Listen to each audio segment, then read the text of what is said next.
తింటే ఆరోగ్యానికి మంచిది, రోజుకో పండు ఆరోగ్యానికి తొలిమెట్టు. డాక్టర్లు పదే పదే చెప్పే మాటిది. కానీ నిజానికి పళ్ళు తింటే ఆరోగ్యం కాదు, అనారోగ్యం కొని తెచ్చుకున్నట్టే. అవును, మరి విషం తింటే అనారోగ్యం కాకపోతే ఆరోగ్యం వస్తుందా?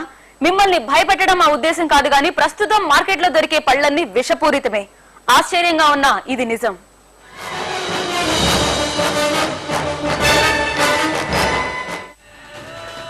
అరటిపండు తినడం మానేయండి.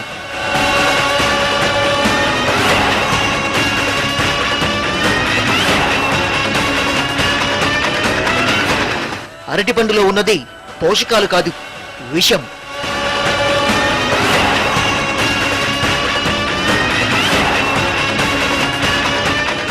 ఈ అరటిపండ్లు తింటే ఆరోగ్యం కాదు, అనారోగ్యమే.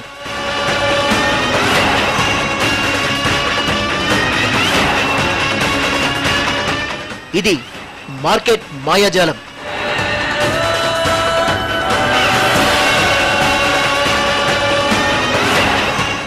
మార్కెట్లో దొరుకుతున్నవి విషపూరిత అరటిపళ్ళు.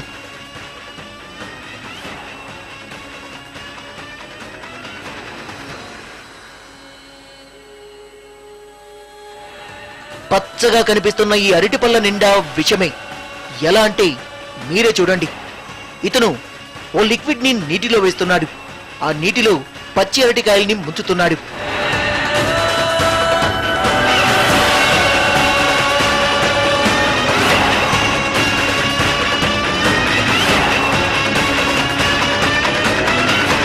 చూసారుగా, రెండో రోజుకే పసుపచ్చగా ఎలా మారిపోయాయో. దీంట్లో ఎలాంటి మాయ లేదు. ఇదంతా రసాయనాల మహత్యం. 20 లీటర్ల నీటిలో 50 ml ఎథైల్ కలిపి ఆ నీటిలో పచ్చటి అరటికాయల్ని ముంచి తీస్తే చాలు, రంగు మారిపోతుంది.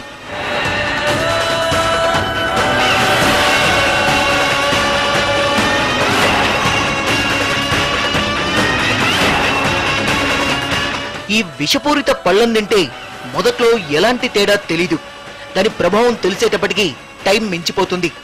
ఈ పళ్ళం తింటే అల్సర్లు వస్తాయి, కిడ్నీలు దెబ్బతింటాయి, గుండె లివర్ మీద ప్రభావం చూపిస్తాయి, గ్యాస్ట్రిక్ సమస్యలు చుట్టుముడతాయి. అరటిపళ్ళు మాత్రమే కాదు, ఇంకా ఎన్నో పళ్లను కృత్రిమంగా ముగ్గేలా చేస్తున్నారు.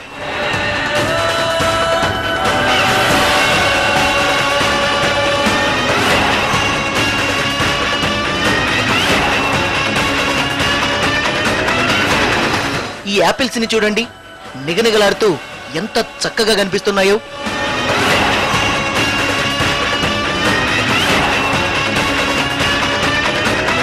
వీటి నిగనిగలకి అసలు కారణం వ్యాక్సింగ్. వాటికి కెమికల్ వ్యాక్స్ పూస్తారు. కావాలంటే యాపిల్ ని బ్లేడ్ తో గీకి చూడండి, వ్యాక్స్ ఎలా వస్తుందో.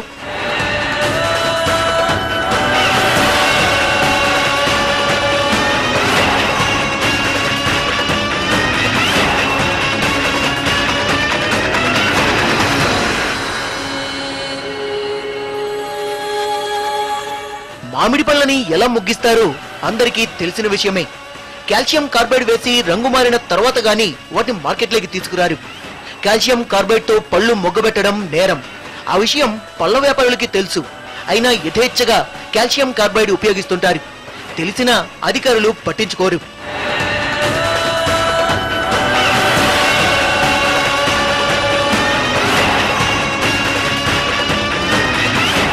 పుచ్చకాయలు లోపల ఎర్రగా కనిపిస్తే గాని కస్టమర్లకి సంతృప్తి ఉండదు. అందుకే అవి ఎర్రగా కనిపించడానికి ఇదిగో ఇలా ఇంజెక్షన్ చేస్తారు.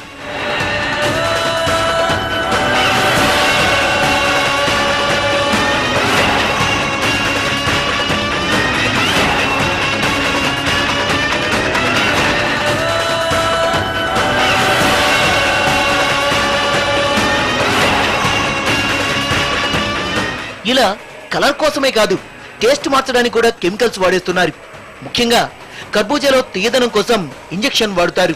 ఇలాంటి పళ్ళం తింటే కోరి రోగాలు కొని తెచ్చుకున్నట్టే. ఆ రోగాలు కూడా మామూలు రోగాలు కాదు, క్యాన్సర్ లాంటి భయంకర రోగాలు. మౌత్ అల్సర్లు, గ్యాస్ట్రిక్ ఇరిటేషన్ కూడా వీరిలో తరచూ కనిపిస్తుంటుంది. ఒకసారి ఫుడ్ పాయిజనింగ్ కూడా జరగొచ్చు. నరాల వ్యవస్థ దెబ్బతినడంతో పాటు ఇంకా అనేక రోగాలు ఈ కల్తీ ఫ్రూట్స్ తో పొంచున్నాయి.